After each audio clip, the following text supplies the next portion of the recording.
Welcome back to the Ryoko Show. I'm Ryoko. In this episode, we are diving into a really important topic, living by your own values and letting go of what others expect from you.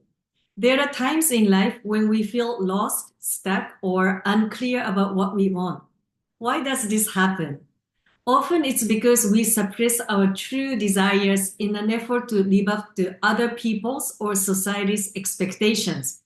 We get so caught up in trying to please others or put other people's needs first, like your partner, spouse, children, parents, friends, colleagues, boss, that we lost touch with what truly matters to us.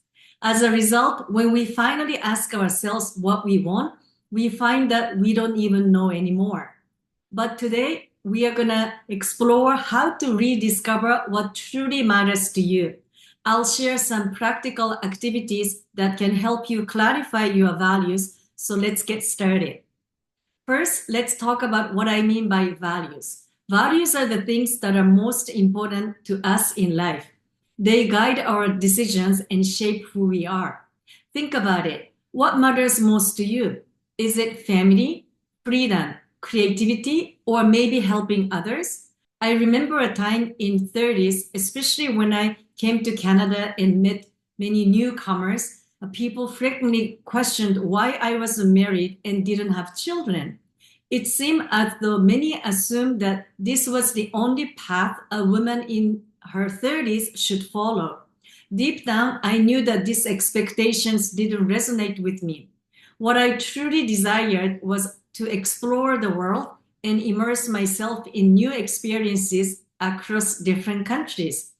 The thought of marriage and children at that time felt like I would be living someone else's life, completely out of sync with my values and aspirations. So I want you to take a moment now. Think about a situation where you felt pressured by someone else's expectations. How did that make you feel? Now, let's jump into an activity that can help you understand your values, the do not want list. So here is how it works. I want you to take a few minutes and write down everything you do in a day from the moment you wake up to when you go to bed. Seriously, everything. And next, look at those actions you feel you must or have to or need to do, even if you really don't want to. And highlight those items. Those will become your do not want items. For example, maybe you feel obligated to go to a social event that doesn't interest you at all. So write that down. And now here's where the magic happens. By identifying what you don't want to do, you'll start to see patterns. This list can reveal what drains your energy and what doesn't align with your happiness. So now that you have your list, let's talk about granting yourself permission. This is such an important step in living authentically. Look at your do not want list and practice saying to yourself, it's okay not to do this today. It might feel a bit strange at first, but it'll get easier. I remember the first time I said no to a party I didn't want to attend. I felt relieved, and it was a small victory, but it made a big difference in how I viewed my choices. As you go through your week, check in with yourself. Ask, is this something I really want to do? By giving yourself permission to skip the things you don't want, you start aligning your actions with your true values. Now let's move on to the evening reflection. At the end of each day, take 5 to 10 minutes to think about what you didn't do that you didn't want to, and how did it feel? And if you ended up doing something you didn't want to do, write down why you felt that way and what emotions came up. This reflection can help you understand the impact of your choices. Journaling your thoughts will reveal patterns and deepen your understanding of your values over time.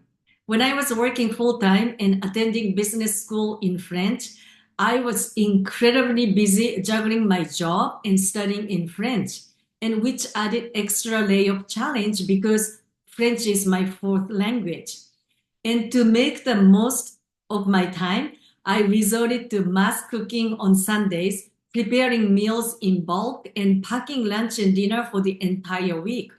This habit persisted even after I completed my studies.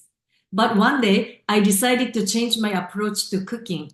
I began to spend an hour each evening preparing meals, allowing myself to truly enjoy the process.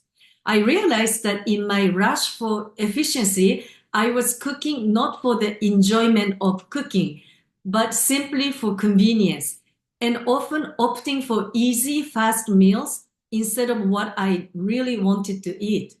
As I shifted my mindset, I started to appreciate the abundance of food, the process of making meals, and the tools that I had at my disposal. And this new approach brought me more joy than the efficiency of mass cooking ever could, ultimately reducing my stress and aligning my actions with my values.